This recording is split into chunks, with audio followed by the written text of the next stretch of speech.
तो कैविटी के प्रॉब्लम को सॉल्व कैसे करना है? हाँ, रियली में ये बहुत ही डिफ़िकल्ट प्रॉब्लम है बेसिकली अंडरस्टैंड करने में। ये इतना डिफ़िकल्ट है कि अगर आप पढ़ने के लिए बैठ जाओ ना तो 1 घंटे 2 घंटे के बाद आप बिल्कुल पागल सा बन जाओगे। यार ये क्या कहना चाहता है?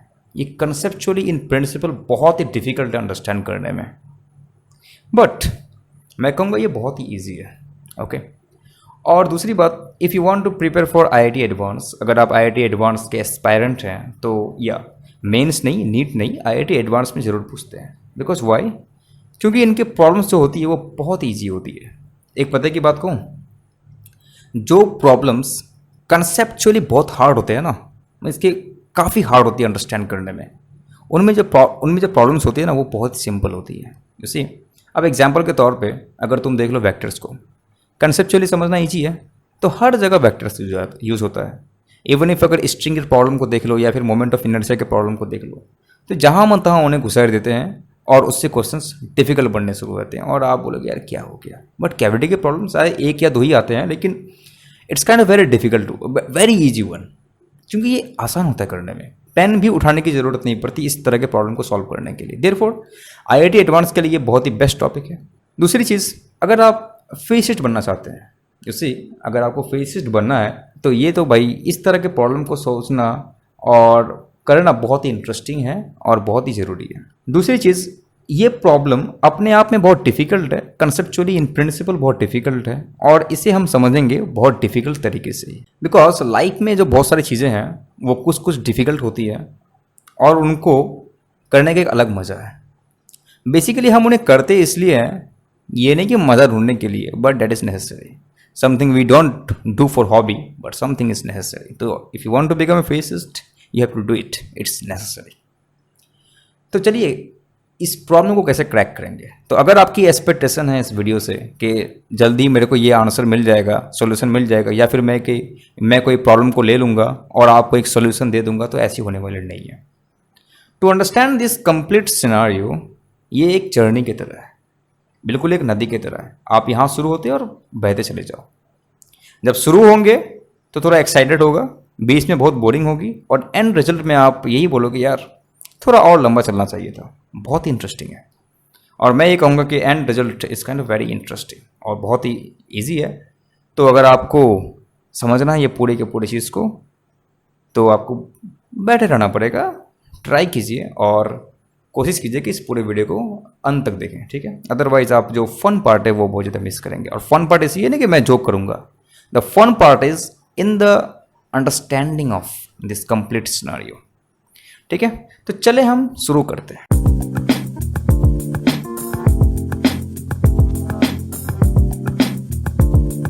कैविटी के प्रॉब्लम को समझने के लिए शुरुआत हमें करना होगा कंडक्टर से, क्योंकि एक बेसिक क्वेश्चन ये आती है कि ये कैविटी की प्रॉब्लम होती कहाँ पे है, इस प्रॉब्लम का फ़ायदा क्या है और ये जो प्रॉब्लम है इसकी ओरिजिनेशंस ये कहाँ से आई। तो उसके लिए पहले हमें समझना पड़ेगा कंडक्टर को बड़ी अच्छी तरीके से। अच्छा, मैंने कंडक्टर का नाम लेते ही आपके चेहरे पे हंसी आ गई होगी या फिर आप हंस रहे होंगे कि यार क्या है, मैं एडवांस लेवल का कोर्स करने वाला हूँ और आप बोल रहे हो कंडक्टर के बारे में। ये तो सब कोई 6 क्लास 7 क्लास से जानता है कंडक्टर्स क्या होती है। यस, कंडक्टर्स में क्या होते हैं कि जो फ्री इलेक्ट्रॉन्स होते हैं they are responsible to carry charge. और इन कंडक्टर्स इन प्रिंसिपल में भी कहते हैं कि जो भी इलेक्ट्रॉन्स होते हैं, बेसिकली कंडक्टर में कह लो एक एटम है, अंदर न्यूक्लियस में पॉजिटिव चार्जेस है, ठीक है ना, और जो लास्ट इलेक्ट्रॉन होंगे वो लूजली बाउंड होते हैं, therefore they are free to roam. But in real life you never encounter with any 100% conductor. Metal भी जो होते हैं वो 100% कंडक्टर्स नहीं होते, जो कॉपर भी है आपका वो 100% कंडक्टर नहीं होता। ओके, तो उसकी जो इलेक्ट्रॉन्स होती हैं वो तो होती है लूजली बाउंड, बट इतना भी लूजली नहीं कि वो बिल्कुल चलता जाए। तो मोर और लेस कंडक्टर की यही सिनारी होती है कि अंदर न्यूक्लियस होता है इसमें पॉजिटिव चार्ज होती है और बाहर इलेक्ट्रॉन्स मूव करते रहते हैं। और अगर हम इसे क्रिस्टल स्ट्रक्चर दें कि यहाँ प्लस यहाँ प्लस यहाँ प्लस, तो मोर और लेस इलेक्ट्रॉन इस तरह से घूमते हुए आपको लूजली बाउंड तरीके से मिल जाएंगे। तो डेट इज द कंडक्टर।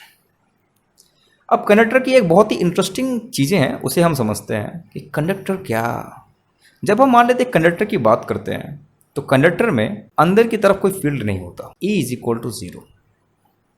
नहीं, ये मैंने क्या कह दिया, means inside the conductor there is no electric field. चाहे आप इस कंडक्टर को किसी भी एक्सटर्नल इलेक्ट्रिक फील्ड में क्यों ना रख दें, बिकॉज अगर मैंने कोई चार्ज ले गया that is the source of electric field, अगर हम इसमें रख दें तो ये जो इलेक्ट्रिक फील्ड है उसका जो इफेक्ट है इनसाइड दिस कंडक्टर वो क्या है, जीरो है।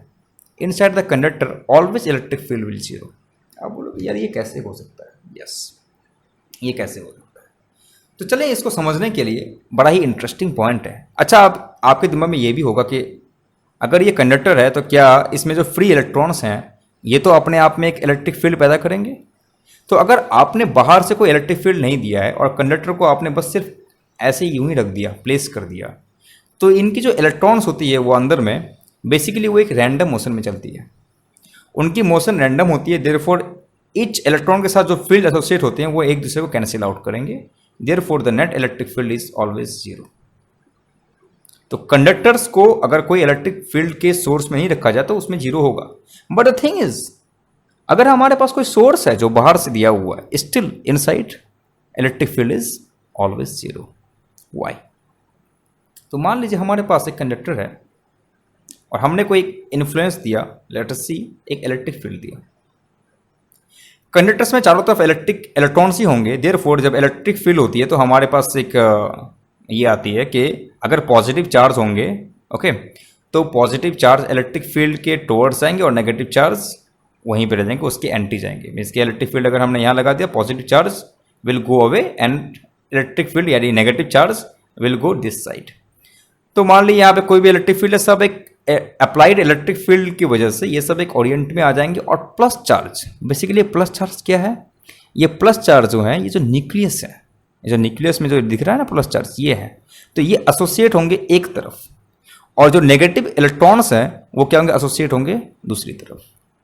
देयरफॉर इनसाइड क्या होगा, हमारा एक इलेक्ट्रिक फील्ड क्रिएट हो जाएगा जिसे हम इंड्यूस इलेक्ट्रिक फील्ड भी कहते हैं। अब जब हमने कोई भी इलेक्ट्रिक फील्ड लगा दिया तो कंडक्टर्स में बेसिकली होता क्या है, कंडक्टर्स में बेसिकली होता है कि इंस्टेंटेनियसली जितना भी ये जो इफेक्ट होगा वो क्या करेगा, वो इस इलेक्ट्रिक फील्ड के इफेक्ट को यहाँ पे स्पीड में कैंसिल आउट करेगा। आप जितना इलेक्ट्रिक फील्ड लगाएंगे वो इंस्टेंटेनियसली अपने डिस्ट्रीब्यूशन की मदद से ये सारा का सारा इंड्यूस इफेक्ट और इलेक्ट्रिक फील्ड बराबर हो जाएगा, और अंदर में ये क्या करेगा, सारा का सारा इंडक्शन करेगा इंड्यूस्ड इफेक्ट की वजह से, बूम। और जो भी कोई इलेक्ट्रॉन, बिकॉज इनसाइड जो कंडक्टर्स होते हैं वहाँ तो बिलियन इलेक्ट्रॉन्स होते हैं, तो देयरफॉर क्या होगा, कुछ इलेक्ट्रॉन्स जो कुछ चार्जेस होती हैं वो आपके बाहर चले जाएंगे, it doesn't matter, okay. But inside ये जीरो होगा, तो बाहर में आपको चार्ज मिल सकती है, ठीक है, क्योंकि ये अंदर में जितने भी ये आपने इलेक्ट्रिक फील्ड लगाया उसको तो कैंसिल आउट करने के लिए ये तो सारा लड़ाई मार कर देंगे, बिल्कुल कैंसिल आउट, ओके। लेकिन कुछ ओवर चार्ज रह जाएंगे, जो ओवर चार्ज आएंगे वो बिल्कुल सरफेस में आ जाएंगे। तो जब भी आपके पास जो कंडक्टर होगा और कोई चार्ज आपने पुट किया तो कभी भी उसका जो फील्ड है वो इनसाइड नहीं जाएगा, वो सारा का सारा सरफेस में अपने आप को डिस्ट्रीब्यूट कर लेगा, ओके। तो ये बात हमारी क्लियर हो गई कि इलेक्ट्रिक फील्ड इनसाइड जीरो होती है। सेकंड चीज़, अगर हम गॉस लॉ लगाएंगे तो क्या होगा, तो गॉस लॉ लगाने के बाद del dot E is equal to rho by epsilon naught. अब इनसाइड हम किसी कंडक्टर के हैं तो इलेक्ट्रिक फील्ड जो होगी इनसाइड क्या होगी हमारी, जीरो। इट मीन्स के रो जीरो, और रो क्या कहता है, रो बेसिकली दिखाता है चार्ज डेंसिटी को, मीन्स चार्ज को। तो ये कहता है कि टोटल चार्ज इनसाइड जो है वो जीरो है। कहने का मतलब वो क्या बोल रहा है, वो ये बोल रहा है कि इनसाइड जितने भी नेगेटिव चार्ज बन रहे हैं और पॉजिटिव चार्ज है, चार्ज तो है अंदर, but the number of negative charge and positive charge they are equal and opposite, therefore they cancels each other and hence electric field inside is zero is always. So that is a very interesting, interesting concept. और ऐसा नहीं कि ये बहुत बेकार concept है, बहुत interesting concept है। अब एक मोस्ट इंपॉर्टेंट कॉन्सेप्ट आता है कि कंडक्टर में, जैसे हमने बता दिया कि कंडक्टर में जो जितनी भी चार्ज आप डालोगे, कोई भी एक्स्ट्रा चार्ज होंगी, वो क्या होंगी, सरफेस पे होंगी। तो ये जो कंडक्टर की जो सरफेस होती है वो इक्विपोटेंशियल होती है। मतलब कि अगर आप कोई भी दो पॉइंट कंसिडर कर दो इसके सरफेस पे, तो वो उनकी जो पोटेंशियल होगी, पोटेंशियल डिफरेंस होगी, वो सेम होगी। v of a minus v of b is equal to zero, means they will be same. Conductors are equipotential. Conductors में जब चार्जेस आपकी सरफेस पे आ गई, यूँ कहें कि ये सारे की सारी चीज़ें सरफेस पे आ गई, तो बेसिकली जो इलेक्ट्रिक फील्ड होंगी वो हमेशा परपेंडिकुलर टू दैट सरफेस होंगी। वो इलेक्ट्रिक फील्ड कभी भी टेंजेंशियल नहीं होंगी, नहीं इस तरह से नहीं होंगी। अगर वो टेंजेंशियल हो गई तो एक दूसरे को वो फिर से मारधार करके पूरे के पूरे इलेक्ट्रिक फील्ड क्या करेंगे, जीरो करेंगी, और सरफेस पे भी उसकी जो इलेक्ट्रिक फील्ड होंगी वो जीरो हो जाएंगी। तो अगर किसी ने क्वेश्चन पूछ दिया कि इलेक्ट्रिक फील्ड टेंजेंशियल होती है in conductor case, no, they are always perpendicular to the surface. अब बोले क्यों नहीं होगी? अगर होती तो क्या होता, जितने भी चार्जेस वहाँ पे मौजूद हैं बेसिकली वो क्या करेंगे, एक दूसरे को किल करने शुरू कर देंगे, और जो भी एक्स्ट्रा चार्ज आपको मिल रहा है वो भी नहीं मिलेगा, वो सब एक दूसरे को इफेक्ट को खत्म कर देगा। एंड देयरफॉर जो मैंने पहले बताया, इनसाइड में जो होता है वो आउटसाइड में भी होता, एंड हैंस इलेक्ट्रिक फील्ड दोनों जगह जीरो होती, पर ऐसा केस नहीं होता। तो मोर और लेस हमें ये का जो कंडक्टर का जो एक कॉन्सेप्ट है वो पूरी तरह समझ में आ गया विद इंडक्शन कि इंड्यूस्ड इफेक्ट में क्या होता है। अब हम बात करते हैं कैविटी की। तो कैविटी क्या होता है? जब हमने कंडक्टर को देखा तो कंडक्टर में बेसिकली क्या देखा हमने, इलेक्ट्रिक फील्ड जो होती है इनसाइड जीरो होती है, और जो भी चार्ज हमें मिलेगा वो सिर्फ हमें सरफेस पे मिलेगा।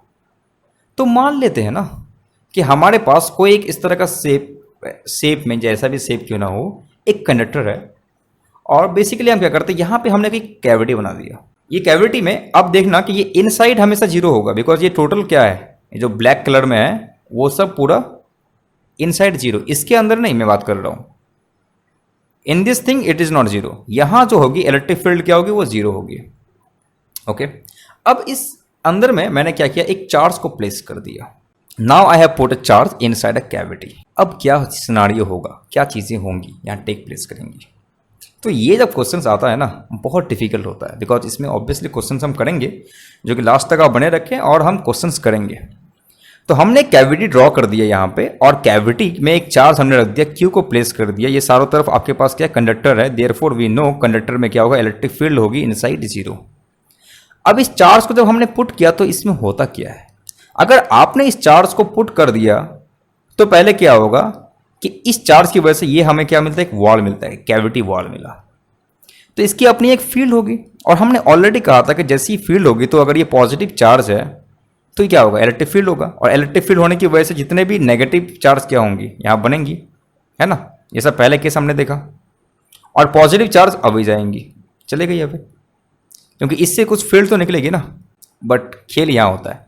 अच्छा, इलेक्ट्रिक फील्ड जो होती है इनसाइड ऑफ कंडक्टर, ये तो जीरो नहीं होनी चाहिए, बिकॉज अभी भी हम क्या है, इनसाइड ऑफ कंडक्टर हैं। समझ आ रही है आपको बात? अभी भी हम इनसाइड हैं कंडक्टर के, ना कि हम आउटसाइड हैं। जब हम ऑलरेडी इनसाइड हैं तो भाई इलेक्ट्रिक फील्ड क्यों हो गई, इलेक्ट्रिक फील्ड कैसे यहाँ पे कुछ बन सकती है। बेसिकली यहाँ जो ये कह रहा है कि अगर आपने चार्ज क्यू को प्लेस कर दिया है और यहाँ पे इसके वॉल के आसपास एक नेगेटिव लेयर बन चुका है, नेगेटिव लेयर का चार्ज आ गया और वापस पॉजिटिव चार्ज बन गया है, ये ऐसे बनेगी, हमें पता है ना, पॉजिटिव और नेगेटिव मिलेगी तो क्या हो गया, इलेक्ट्रिक फील्ड जीरो। तो बेसिकली जितने भी चीजें का इंडक्शन इफेक्ट है, ये पॉजिटिव चार्ज और ये नेगेटिव चार्ज एक दूसरे को किल करना शुरू कर देंगे, दे will kill each other and maintain still E inside is zero. तो इलेक्ट्रिक फील्ड इनसाइड अगेन आपको जीरो मिलेगा। तो यहां जैसे मैंने क्यू था तो यहां मेरा आ गया माइनस क्यू। अब ये दोनों एक दूसरे को किल करना शुरू कर देंगे जो हमारा इंड्यूस से बना, तो इनसाइड जीरो हो गया, बट कुछ जो चार्ज है वो फिर भी लेफ्ट ओवर हो जाएंगे, बिकॉज ऐसा तो नहीं है, क्योंकि ये जो क्यू चार्ज हमें रखा उसकी कुछ स्ट्रेंथ होती है, जिस स्ट्रेंथ से वो इंड्यूस करेगा इसको नेगेटिव चार्ज। अब जितना नेगेटिव चार्ज हो उतना ही तो यहाँ पॉजिटिव चार्ज होगा, बट हमने देखा ऑलरेडी कि यहाँ जो ये न्यूक्लियस है, तो न्यूक्लियस तो बहुत सारे होंगे ना जी, जिसकी वजह से कुछ जो न्यूक्लियस होंगे वो क्या होंगे, लेफ्ट ओवर हो जाएंगे, और वो जो न्यूक्लियस होंगे वो क्या होगा, प्लस चार्ज होगा। बिकॉज यहां जो आपको देखने को मिल रहा है वो क्या देखने को मिल रहा है, पॉजिटिव चार्जेस, और वो जो लेफ्ट ओवर चार्जेस हैं वो क्या होंगे, सरफेस पे आ जाएंगे, इनसाइड तो कोई नहीं रहेगा। तो ये बेसिकली जो पूरा कंडक्टर है उस पर क्या हो जाएंगे, प्लस क्यू चार्ज एक्यूमुलेट हो जाएंगे। ये जो क्यू है ना, ये प्लस चार्ज हो जाएगा। यहाँ पहले क्या था, मैंने चार्ज डाला जो अपनी फील्ड की वजह से यहाँ इंड्यूस करेगा, बट इंड्यूस्ड की वजह से यहाँ नेगेटिव और क्यू बना, और basically they will kill each other, but there are many electrons inside the conductor, therefore जो ओवर चार्जेस बचेंगे बेसिकली वो होंगे पॉजिटिव चार्ज ही, तो वो पॉजिटिव चार्ज लेफ्ट कर जाएंगे, जो लेफ्ट चार्ज है वो क्या आ जाएंगे, सरफेस पे आ जाएंगे। एंड नाउ हमारे पास जो कंडक्टर होगा उसमें क्या हो जाएगा, पॉजिटिव चार्ज है। बट अगर आप यहां से टेस्ट करेंगे इस कंडक्टर को, then you can never say कि अंदर में इसका कोई चार्ज रखा हुआ है। ये सील्ड इफेक्ट कहते हैं, इसको सील्डिंग भी कहते हैं। मतलब एक चोर छुपा हुआ है अंदर, और आप चाहे कुछ भी कर लें, आप ये पता कभी नहीं कर सकते हैं कि इसके अंदर कोई चोर छुपा बैठा है। आप बस ये बोल सकते हैं कि हाँ भाई किसी ने मे भी चार्ज रख दिया हो कंडक्टर के अंदर, इसी वजह से हमें कोई इलेक्ट्रिक फील्ड मिलता है। मीन्स कि ये चार्ज क्यों आया वो आप कभी भी नहीं कह सकते। अगर आपको पता ही नहीं कि अंदर कैविटी है तो जिंदगी में आप नहीं कह पाओगे, क्योंकि ये चार्ज तो तभी भी आ सकता है ना जब मान लीजिए कि यहाँ पे कोई एक्सटर्नल सोर्स हमने चार्ज रख दिया, तब भी आ सकता है। या मे बी पहले किसी ने इलेक्ट्रिक फील्ड यहाँ लेके चला गया और देयरफॉर यहाँ एक्यूमुलेशन ऑफ चार्ज आ गया, इनसाइड तो ऑलरेडी जीरो है। तो कहने का मतलब ये है कि ये इनसाइड पेनिट्रेशन को बचाता है, बिल्कुल सेफ रखता है, तिजोरी को सेफ रखो। तो इसका बहुत बड़ा एप्लीकेशन ये है कि मान लें कि बहुत सारे गैजेट्स आते हैं, ठीक है, जिन्हें हमें क्या करना पड़ता है, आइसोलेट करना पड़ता है इन एनी एक्सटर्नल फील्ड से, बेसिकली इलेक्ट्रिक फील्ड हो या मैग्नेटिक फील्ड हो। तो हम उसे करते कैसे हैं, उसे हम कंडक्टर के अंदर प्लेस कर देते हैं। जब हम उसे कंडक्टर के अंदर प्लेस करेंगे, that is the safest place. वो हॉलो हो गया, उसके अंदर ऑलरेडी अपना कोई चार्ज हो, कोई फर्क नहीं पड़ता उससे भाई साहब, हमें कोई भी एक्सटर्नल चार्ज या एक्सटर्नल इलेक्ट्रिक फील्ड उसका कुछ उखाड़ नहीं पाएगा। वो ब्लाइंड हो जाता है इसके लिए, ये दुनिया के सामने ब्लाइंड है, ये है ही नहीं, एग्जिस्ट ही नहीं करता। समझे इंटरेस्टिंग चीज, कैविटी में क्या इंटरेस्टिंग चीज होता है, सील्ड होता है। तो इसका एक बड़ा बेहतरीन एग्जाम्पल है फैराडे केस, ठीक है। फैराडे केस को मैं एक एग्जाम्पल के तौर पर समझाता हूं। बेसिकली हुआ क्या कि अगर आपके पास थंडर स्टॉर्मिंग हुई और आपका जो कार है वो मेटेलिक बना हुआ है, ठीक है, तो आप उसके अंदर दुबक के बैठ जाओ। बेसिकली जब कोई करंट हिट करेगा, मान लीजिए थंडर स्टॉर्म आपके ऊपर हिट भी कर दिया, तो ये जो मेटेलिक वायर है, थंडर स्टॉर्म में बहुत सारे इलेक्ट्रॉन होंगे, बहुत चार्ज पार्टिकल होंगे, तो वो होगा क्या, वो इलेक्ट्रिक फील्ड इनसाइड देगा नहीं, स्टिल यहां अंदर कैविटी है। मतलब मान लीजिए कि हमने कोई यहां चार्ज प्लेस कर भी दिया, कोई इलेक्ट्रिक फील्ड दे दिया, तो इससे कोई अल्टरेशन उसको नहीं होने वाला है, ये बिंदास है अपने आप में। तो अगर मान लीजिए यहां कोई चार्ज हमारा रहा भी नहीं तो उससे कोई फर्क नहीं पड़ेगा, यानी कि हम जब यहां बैठे तो हमारे अंदर तो कोई चार्ज नहीं है, तो इलेक्ट्रिक फील्ड यहां कुछ आ भी नहीं सकता है, बिल्कुल एंटर नहीं करेगा और आप बिल्कुल बिंदास रहेंगे। But obviously we know thunderstorm में क्या होती है, सिर्फ चार्ज ही नहीं होती, बहुत ज्यादा हीट होती है। वो अलग बात है कि आप अंदर फ्राई बन जाओगे, फ्राई हो जाओगे, ठीक है, लेकिन इलेक्ट्रिक फील्ड से आपकी मौत नहीं होगी, होने से आपकी हीट की वजह से मौत हो सकती है, but you will be safe, क्योंकि इनके लिए आप ब्लाइंड हो। तो बेसिकली इसका एक्सप्लेनेशन क्या है, इसका एक्सप्लेनेशन ये है कि मान लीजिए आप एक आपके पास कोई कंडक्टर है और इन साइड आप बैठे हुए दुबक के, ठीक है, और कोई इलेक्ट्रिक फील्ड यहां नहीं है, और हम मान लेते हैं कि अगर कोई इलेक्ट्रिक फील्ड यहां से यहां जाएगा तो इसके कैविटी के वॉल पे उसके आना पड़ेगा, ठीक है, और इलेक्ट्रिक फील्ड अगर अंदर आ गया तो हम ये मान लेते हैं कि किसी भी तरह से यहां कोई इलेक्ट्रिक फील्ड बन गई, इलेक्ट्रिक फील्ड तो होती नहीं है, बेसिकली बन गई, तो ये पॉइंट में पॉजिटिव चार्ज होगा और नेगेटिव होगा, क्योंकि मुझे पता है ना कि बेसिकली पॉजिटिव से ही इलेक्ट्रिक फील्ड निकलते हैं, नेगेटिव की तरफ जाते हैं। क्या होगा, एक क्लोज लूप बनाएगा, तो अंदर में तो कुछ नहीं है, और मुझे पता है इलेक्ट्रिक फील्ड इनसाइड जो होती है वो हमेशा जीरो होती है, ठीक है, ये क्लोज लूप बना दिया आपका। मतलब कंडक्टर में कोई इलेक्ट्रिक फील्ड नहीं है, कोई चार्ज रखा हुआ नहीं, कैविटी में कोई चार्ज रखी हुई नहीं है, और हम ये देखना चाहते हैं कि क्या होगा अगर यहां पे कोई चार्ज आ गया और यहां पे कोई नेगेटिव चार्ज है, तो बेसिकली एक क्लोज्ड बनाएगा, ओके, इलेक्ट्रिक फील्ड यहां से निकलेगी, बट किसी भी तरह से इलेक्ट्रिक फील्ड यहां तो नहीं होनी चाहिए। तो हमारे पास एक बहुत बेहतरीन रिजल्ट है del cross E is equal to zero, जो ये बताती है कि electric field is path independent, और इसे ही हम कहते हैं ई डॉट डी एल, कि आप अगर किसी पाथ में और उसे बाउंड्री से घेर दें, क्लोज पाथ से घेर दें, तो ये बेसिकली जीरो होगी। बट यहां तो हर जगह जीरो है, बट इनसाइड तो जीरो नहीं है, इनसाइड तो आपको इलेक्ट्रिक फील्ड मिल रहा है, लेकिन ये तो पॉसिबल नहीं है कि इलेक्ट्रिक फील्ड इनसाइड अगर जीरो नहीं है, कुछ ग्रेटर देन जीरो है, तो इसकी जो वैल्यू है वो जीरो नहीं है कि ग्रेटर देन जीरो हो गई, which is never possible. Therefore अगर चाहे कोई चार्ज यहां आ भी जाए तो वो कभी जिंदगी में इसको पेनिट्रेट नहीं कर सकता, that is called Faraday cage. तो देखा क्या बहुत डिफिकल्ट था? नहीं। तो इसे समझना बहुत डिफिकल्ट नहीं है, अगर तुम्हें ये डायग्राम समझ में पूरा आ गया, डेट्स कूल। अब चलो इसके बेस्ड पे हम एक क्वेश्चन करते हैं और देखते हैं कि वो क्या हम इसे सॉल्व कर सकते हैं या नहीं कर सकते हैं। जब हम कैविटी की बात करेंगे यहाँ, तो मान लीजिए हमारी पूरी कंडक्टर है और इन साइड ये कैविटी बन गई, तो यहाँ मैंने चार्ज क्यू रख दिया, तो इन साइड आपको इलेक्ट्रिक फील्ड मिलेगी, क्योंकि यहाँ चार्ज रखी हुई है, बिकॉज जो भी रेडियस की वो बनी हुई होगी, इन साइड आपको इलेक्ट्रिक फील्ड मिलेगी। लेकिन जैसे ही हमने यहाँ चार्ज क्यू रख दिया और ये इंड्यूस करने के लिए इसके वॉल पे क्या हो गई, नेगेटिव चार्ज मिल गई। और अगर हम इस पे ड्रॉ कर दे गॉसियन सरफेस को, ओके, तो इसकी जो गॉसियन सरफेस आएगी ना, बेसिकली वो क्या आएगी, E dot D A which is always भी इक्वल टू जीरो। ये कहता है कि Q enclosed is zero, which means कि ये जो नेगेटिव क्यू है और जो अंदर का क्यू है, क्यू और जो क्यू इंड्यूस्ड बना वो एक्चुअली जीरो होगा। Means Q induced is equal to negative of minus of Q, ये दोनों मिलकर जीरो हो जाएगा। मैंने पहले ही कहा था ये जीरो होने का मतलब क्या कि जितनी चार्जेस यहाँ है उतनी चार्ज, जितनी चार्ज यहाँ है उतना ही इंड्यूस्ड इफेक्ट यहाँ भी मिलेगा आपको। They will always be zero.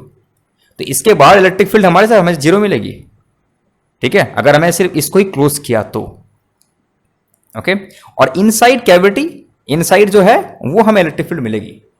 Okay, लेकिन बाहर जरा से भी हम चले जाएं तो उसके बाद इलेक्ट्रिक फील्ड नहीं मिलेगी। तो इसमें कंफ्यूज नहीं होना है। आइए क्वेश्चन सॉल्व करते हैं। यहां देख सकते हैं आप प्रॉब्लम 2.39 ग्रिफिथ्स की प्रॉब्लम है, और मेरा जो प्रॉब्लम करने का जो सिनारियो वो ऐसा है कि मैं किसी कॉन्सेप्ट को समझने के लिए 1000 प्रॉब्लम्स नहीं करता, मतलब उल्टा नहीं चलता। मैं 1000 प्रॉब्लम करो और तब कॉन्सेप्ट को समझो, नहीं। कॉन्सेप्ट को समझने के लिए मैं 1000 बार कॉन्सेप्ट को पढ़ सकता हूं, और उससे आप किसी भी प्रॉब्लम को सॉल्व कर सकते हैं उसके बेस्ड पे। दुनिया में कोई ऐसी प्रॉब्लम बनी होगी ही नहीं कि उस कॉन्सेप्ट से वो सॉल्व ना हो जाए। तो मेरा उल्टा केस है, लेकिन मैं देखता हूं बहुत सारे बच्चे जो हम भी करते थे बेवकूफ़ों की तरह, बहुत प्रॉब्लम को क्वेश्चन को करते जाओ, है ना। आईआईटी की जो प्रिपरेशन करते हैं या फिर कोई भी प्रिपरेशन करते हैं, प्रॉब्लम प्रॉब्लम प्रॉब्लम प्रॉब्लम, 24 घंटे में 12 घंटे बंदा वो प्रॉब्लम ही करता है और लंगूर की तरह कॉन्सेप्ट को समझता है। कॉन्सेप्ट को समझो पहले, और उसके बाद अंगूर की तरह प्रॉब्लम सॉल्व करो। तो हमने कॉन्सेप्ट को देखा। अब यहां बात करते हैं, two spherical cavities radius A and B are hollowed out. तो हमारे पास है क्या, हमारे पास ये फिगर है जिसमें ये पूरा जो आर रेडियस का है वो हमें कंडक्टर देखने को मिलता है, और ये जो चीजें वो हॉलो काटी गई है, मेरे डेट इज आर कैविटीज। एक बी रेडियस का है, एक ए रेडियस का है। At the center of each cavity हमने एक चार्ज प्लेस कर दिया Q A and Q B. Find the surface charge density sigma A sigma B sigma R. हमने ये कहा था कि अगर हमने क्यू बी यहां आना है तो माइनस क्यू बी यहां आएगा, और ये इंड्यूस्ड इफेक्ट की वजह से ये सब एक दूसरे को कैंसिल आउट करेगा, और माइनस क्यू और प्लस क्यू बी आपका सरफेस पे चले जाएगा। सिमिलरली क्यू ए आपका यहां है तो माइनस क्यू ए यहां पे आ जाएगा, और ये जितना है वो सब अंदर से कैंसिल आउट करेगा, और प्लस क्यू ए यहां जाएगा। तो इसकी वजह से सिग्मा क्या होगा, सिग्मा बेसिकली कोई भी चार्ज होगा over area, Q A over ये स्फेरिकल है, therefore 4 pi A square A के लिए। सिग्मा बी क्या होगा, minus Q B over 4 pi B squared. And sigma इस बड़े से इसके लिए क्या होगा, कितने चार्ज पार्टिकल आ गए जी, Q A plus Q B 4 pi r squared. ठीक है, समझ में आ गया। इसलिए मैंने कहा था ना, जेई में इन सब पे क्वेश्चंस बहुत आते हैं, 1-2 पूछेंगे हर साल, क्योंकि ये सिंपल कॉन्सेप्ट बहुत ज़्यादा है, बट इसे समझने में फट जाती है आदमी की। चलो, हमारी तो नहीं फटी है ना, मैंने कहा था ना कि बड़ी सिंपल तरीके से हम समझ लेंगे इसे। Okay, what is the field outside the conductor. Outside हमारा क्या जो ये हुआ Q A plus Q B, तो किसी भी अगर डिस्टेंस पे हमें निकालना है तो क्या होगा, Q A plus Q B by 4 pi R square, है ना। बेसिकली वो कूलम लॉ से जाएगा with charge Q A plus Q B. What is the field within each cavity. Field क्या होगा, बेसिकली क्या होगा, Q A over 4 pi B square, 4 pi epsilon naught B square. Similarly ये क्या होगा, Q ए, अच्छा ये वो क्यू ए था, ये क्यू बी हो जाएगा, Q B over 4 pi epsilon naught B square. मैंने कहा था ना विद इन कैविटी तुम्हारे पास आएगी। What is the force on Q A and Q B. Basically force तभी तो लगाएगा जब उनके पास इलेक्ट्रिक फील्ड होंगी। तो ये क्या करता है, ये हमें इंड्यूस किया माइनस क्यू बी, बट जितने भी चार्ज और थे वो कैंसिल आउट करेगा माइनस क्यू बी के इफेक्ट को। सिमिलरली क्यू ए जो है, जितने भी चार्ज है वो कैंसिल आउट करेगा माइनस क्यू ए को। जो लेफ्ट ओवर बनेगा वो क्या होगा, चले गया सरफेस के अंदर। इनसाइड तो हमारा कोई फील्ड ही नहीं, तो फोर्स एक्सपीरियंस करेगा दोनों, क्या नहीं करेगा। फोर्स हो गई 0/सन्नाटा। Which of this answers would change if a third charge Q C were brought near the conductor. अगर हम कंडक्टर के पास लेके आ गए, ये क्यू ए है, यहाँ क्यू बी है, ये सब क्या है, और एक चार्ज क्यू सी लेके आ गया, तो मैंने क्या कहा था, जो भी इफेक्ट आएगा वो उसके सरफेस पे आएगा। तो ये क्यू ए और क्यू बी को किसी तरह से अल्टर करेगा। इनसाइड कोई इफेक्ट पड़ेगा इसका, नहीं पड़ेगा। इनसाइड ये सील्ड होते हैं, ये देख ही नहीं पाएगा अंदर में क्या है। Electric field is always zero. तो Q C, Q A, Q B के पास कुछ ना कुछ इफेक्ट होगा, अंदर में मुझे कोई मतलब नहीं है, और इसके इफेक्ट से ऑब्वियसली चीजें होंगी। बिकॉज हमें पता है कि अगर किसी कंडक्टर के पास आप कोई चार्ज लेके आओ तो वो क्या करता है, because of induction negative charge यहाँ सामने आ जाएंगे, पॉजिटिव चार्ज वो यहाँ बन जाएंगे, है ना। तो उसी तरह से यहाँ पे कुछ चीज़ें होंगी, कुछ इंड्यूस इफेक्ट बनेगा और things will obviously change. That is the interesting point. And 2.40 is again a very interesting point जिसे मैं डिस्कस नहीं करूंगा. A point Q is inside a cavity in an uncharged conductor. Conductor में कोई charge नहीं है और Q जो है इनसाइड कैविटी है. Is force Q on charge necessarily zero? क्या चार्ज जो होगी कैविटी के अंदर रखी हुई है एक, इस पे जो फोर्स होंगी हमेशा जीरो होंगी? जीरो होनी ही पड़ेगी. अच्छा, हमने तो दिखा दिया था ना वो केस वाला. Is the force between point charge and nearby uncharged conductors always attractive? Is the force between a point charge and nearby uncharged conductor, जैसे कि मैंने यहाँ point charge रखा जिसकी वजह से induced effect आया यहाँ पर, और ये क्या कहता है कि भाई ये नेगेटिव नेगेटिव बना, तो क्या ये हमेशा अट्रैक्ट ही करेंगे? ऐसा तो नहीं कि कभी कभी रिपल्सन भी हो सकता है, बिकॉज क्यों ये दोनों चिपक जाएंगे आपस में. तो ये आपको आंसर देना, कमेंट करके आप बताएं कि इसका आंसर क्या हो सकता है. तो होपफुली आपको ये कैविटी का प्रॉब्लम समझ में आ गया होगा. वीडियो थोड़ा लंबा चला गया, नो प्रॉब्लम, बट ये कंसेप्ट बहुत ही इंटरेस्टिंग है और आपको इस तरह की जो अंडरस्टैंडिंग है वो कहीं यूट्यूब में मिलेगी नहीं. तो होपफुली आपको मज़ा आया होगा. अगर मज़ा आया होगा तो सब्सक्राइब जरूर करें. और इसके बाद मैं एक बहुत ही लंबी डिस्कशन करूँगा एक पॉइंट पे, अच्छी पॉइंट पे, कि क्या किसी प्रॉब्लम को समझने के लिए, किसी कॉन्सेप्ट को समझने के लिए हमें 1000 प्रॉब्लम पहले सॉल्व करना पड़ेगा उसकी क्लियर अंडरस्टैंडिंग के लिए, या फिर हमें ये रूट अपनाना चाहिए कि चलो भाई ठीक है 1 घंटा लगा के उस कॉन्सेप्ट को पढ़ लेते हैं अच्छी तरह से और फिर दुनिया में जितने भी क्वेश्चंस आएंगी वो सब हम सॉल्व कर लेंगे. या ऐसा सोचना चाहिए हमें. वैसे मेरी जो मतलब कि थिंकिंग है वो वही वाली है कि कॉन्सेप्ट पहले समझ लेते हैं, बाकी कोई भी प्रॉब्लम होगी वो हम कर लेंगे, है ना. उसमें मे भी टाइम भी लग सकता है. तो उसे हम इस मेथड को हम देखेंगे कि अगर हमें जेई की प्रिपरेशन करनी है या फिर लाइफ में आइंस्टाइन बनना है, क्या ये हेल्प करता है या नहीं करता.